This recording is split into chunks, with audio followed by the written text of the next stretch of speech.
got to see you somehow, not tomorrow. Charles Lindbergh was a handsome man born in the industrializing city of Detroit, Michigan. Otherwise known as Slim, Lucky Lindy, or the Lonely Eagle, Charles was an American aviator, author, inventor, explorer, and social activist. Despite his humble job as a U.S. airmail pilot, he quickly rose to fame on a solo transatlantic flight from New York to Paris. This infamous flight was completed with his trusty plane, the Spirit of St. Louis. He was awarded the Orteig Prize for his brave journey.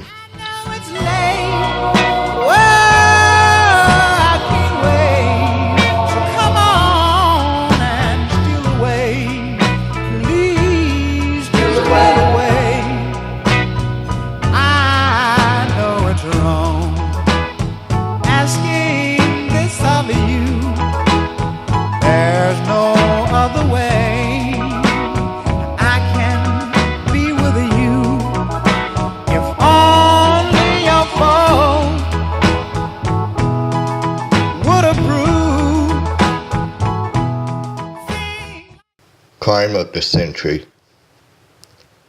At 20 months old, Charles' son was kidnapped from his home in 1932. He paid a ransom of $50,000 to have the boy returned. Despite doing so, the body of his son was horrifically discovered weeks later in the woods nearby. The crime made the headlines around the world via radio and newspaper. Eventually, the Lindbergh Law was passed on June 17, 1932, dubbing the act of kidnapping a federal felony.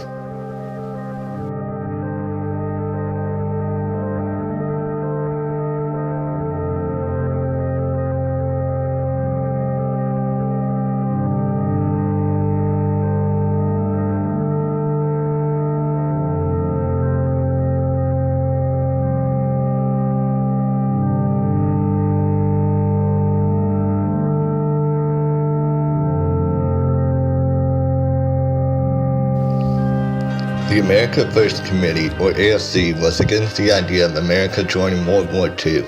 It was one of the largest anti-war organizations in U.S. history. Charles Lindbergh was actively involved in questioning the Roosevelt administration before the AFC had even existed. Charles had also spoken at an AFC rally in Des Moines, Iowa in 1941.